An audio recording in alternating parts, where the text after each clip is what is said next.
Sinasabi sa'yo, hindi na pagawa sa'yo. Hindi yung number ko. Oh, pero...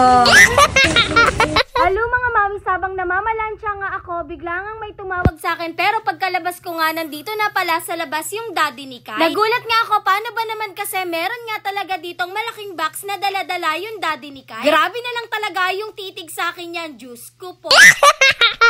Hindi pa nga umaalis yung rider, akala ko nga ay wala na, pero bumalik pa nga talaga yung daddy ni Kyle. Kaya naman, sumunod na nga rin talaga ako sa kanya. Hindi ko rin talaga kasi expect na makikita talaga ng daddy ni Kyle to, Diyos ko po. Yung nagtatago ka dahil sa mga parcel mo, pero ito at nakita niya dahil nasa labas nga siya at may ginagawa siya. Habang inis yung daddy ni Kyle, ako naman ay tuwang-tuwa.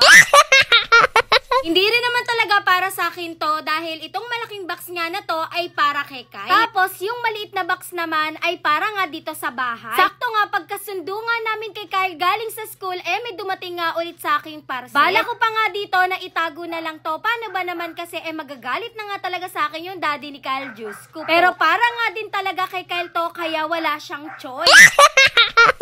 Nung kinabukasan naman ng hapon, sinundo na nga namin si Kyle sa school pero wala pa nga talaga siya sa gate. Buti nga at may nakapagsabi sa akin kaklase ni Kyle na nandun pa daw sa room. Medyo matagal-tagal nga din talaga kaming nag-intay dito sa labas ng room nila. Kasama nga namin dito si Stanley. Simula daw kasi talaga ngayon yung nalilista nga sa Noisy ay maiiwan tapos pagagawa ng activity ng teacher nila. Yung iba nga mga kaklase niya ay nakauwi na tapos yung iba naman ay naiwan. Mat kasi yung pinagawa sa kanila kaya naman medyo nahirapan nga daw si Kyle sa number 4. Pero at least nakaya naman daw niya at nasagutan niya ng tama. Naglalakad pa nga lang kami dito pero kinakausap ko na talaga tong si Kyle. Pero sinasabihan nga ako ng daddy niya na sa bahay na nga lang daw. Dahil alam ko naman talaga na madaldal tong si Kyle. Di na nga talaga ako makapag-intay na makauwi dito dahil gusto ko na nga talaga siyang kausapin. Pero dinaan na nga muna dito ng daddy ni Kyle para naman daw makapagmerienda tong si Kyle. Nakadukduk nga yan si Kyle at alam niya talagang mapapagalitan ko talaga siya ng gusto mamaya sa bahay. Pero bago ko nga talaga pagalitan yan, pinakain na nga muna siya dito ng daddy niya dahil konti lang din talaga yung kinain ni Kyle kaninang tanghali. Last month talaga, humina nga talagang kumain si Kyle ng tanghalian sa school nila. Pero pag sa bahay naman, malakas talaga yung kumain. Nung kinabukasan naman, bumawi nga talaga si Kyle. Paano ba naman kasi with honor siya? Kaya naman pinag-Jollibee na nga muna kagad namin siya. No? Tapos ito nga at nalaman nga talaga ng tita ninang niya, kaya naman ito ang hapunan nga nila ay request nga ni Kyle na KFC. Kaya naman ito ngang si Kyle ay tuwang-tuwa na naman talaga. Pero may makuha man siya o wala, kapag nga pinakita niya sa amin yung card niya ng daddy niya, tuwang-tuwa na kami. Tapos tinatanong nga namin siya kung anong gusto niya kasi deserve naman talaga niya yun. Kumain na nga sila dito ni Stanley